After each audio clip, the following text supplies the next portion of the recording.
Hello, Grill fam, and thank you for joining me for this edition of The Hill with April Ryan. Another big week for us here on The Hill. Let's start with the road to the White House. If you miss a day, you miss a lot. Yes, more people are throwing their hat into the ring for political office. This week, Dr. Cornel West, a newly announced third-party candidate, says he should be the next president of the United States. In these bleak times, I have decided to run for truth and justice, which takes the form of running for president of the United States as a candidate for the People's Party. I enter in the quest for truth. I enter in the quest for justice.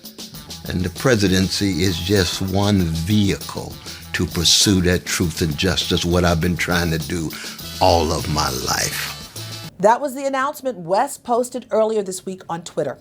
Critics worry he could split the youth vote. I know one thing's for sure. The debate stage is about to get very interesting.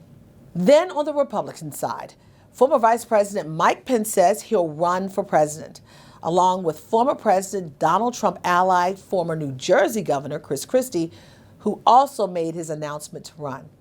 But today, I also want to talk to you about Black women who are making a bid for political office. Whether it's their first time around or they're giving it another go-round for higher office, Prince George's County, Maryland Executive Angela Alsobrooks is in the race for a Maryland U.S. Senate seat. Also out of Delaware, U.S. Representative Lisa Blunt Rochester has declared a run for U.S. Senate.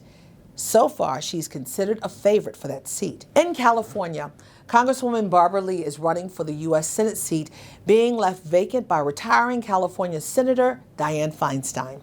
And in Texas, Congresswoman Sheila Jackson Lee wants to leave Congress to become the mayor of her city of Houston. There's something about getting the call to come home to lead the city that you love.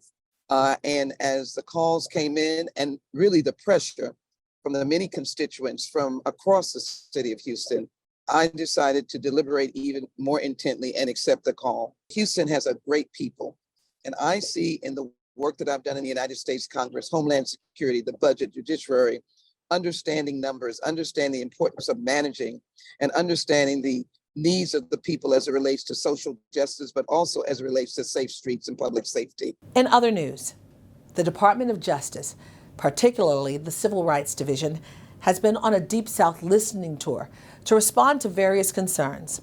The stops have been Louisiana, Arkansas, and Tennessee, with other stops to include Jackson, Mississippi, and Indianola, where an 11-year-old boy was shot in the chest by police. Thankfully, he survived that shooting.